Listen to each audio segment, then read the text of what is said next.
Assalamualaikum anak-anak, selamat pagi, selamat berjumpa lagi dalam pembelajaran IPS. Bagaimana kabar kalian hari ini? Ibu doakan semoga semua dalam keadaan sehat ya. Anak-anak, hari ini kita masih melanjutkan materi minggu lalu, yaitu kegiatan ekonomi. Coba, ada yang masih ingat apa itu kegiatan ekonomi? Ya, betul sekali anak-anak, kegiatan ekonomi adalah kegiatan manusia dalam memenuhi kebutuhan hidupnya. Kegiatan ekonomi terbagi menjadi produksi, distribusi, dan konsumsi. Minggu lalu kita telah membahas kegiatan produksi. Nah, pada pertemuan kali ini kita akan membahas kegiatan distribusi. Tujuan pembelajaran kali ini, pertama, siswa dapat menjelaskan pengertian distribusi. Yang kedua, memberikan contoh lembaga distribusi. Dan yang ketiga, menjelaskan saluran-saluran distribusi. Anak-anak, pernahkah kalian berpikir bagaimana baju yang dibuat di pabrik bisa sampai ke tanganmu? Ya, itu semua terjadi karena ada kegiatan distribusi. Distribusi adalah kegiatan untuk menyalurkan barang atau jasa dari produsen kepada konsumen.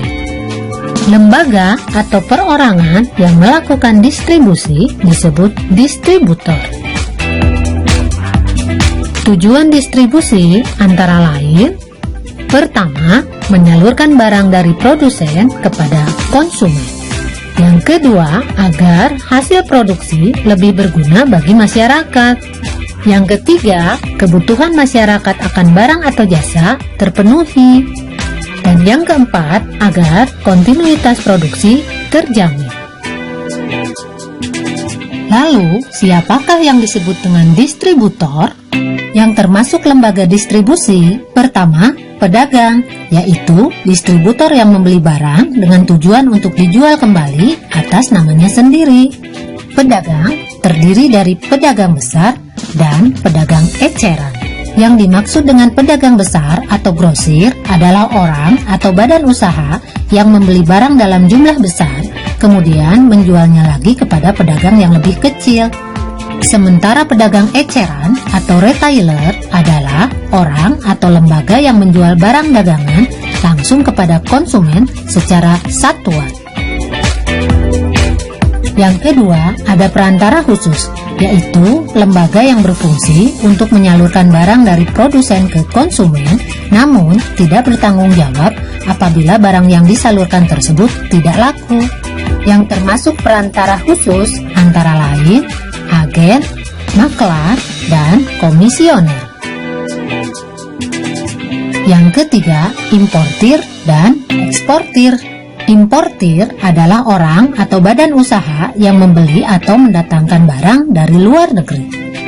Sementara eksportir adalah orang atau badan usaha yang menjual barang ke luar negeri untuk memperoleh keuntungan. Untuk mencapai tujuan distribusi, ada beberapa saluran yang dilakukan agar barang sampai kepada konsumen. Saluran yang pertama yaitu distribusi langsung, di mana produsen menyalurkan hasil produksinya langsung kepada konsumen. Contohnya, pedagang bakso menjual dagangannya langsung kepada konsumen. Saluran yang kedua yaitu distribusi semi langsung, di mana penyaluran barang hasil produksi dari produsen ke konsumen dilakukan melalui badan perantara atau toko milik produsen itu sendiri. Contohnya, penjahit baju menjual baju hasil jahitannya kepada konsumen di butik miliknya sendiri. Saluran yang ketiga yaitu distribusi tidak langsung. Pada sistem ini, produsen tidak langsung menjual hasil produksinya, baik berupa benda ataupun jasa, kepada konsumen, melainkan melalui perantara. Semakin banyak perantara, harga barang yang dijual itu akan semakin mahal, karena masing-masing perantara ingin mencari keuntungan. Nah anak-anak, bagaimana? Sudah paham kan mengenai kegiatan distribusi?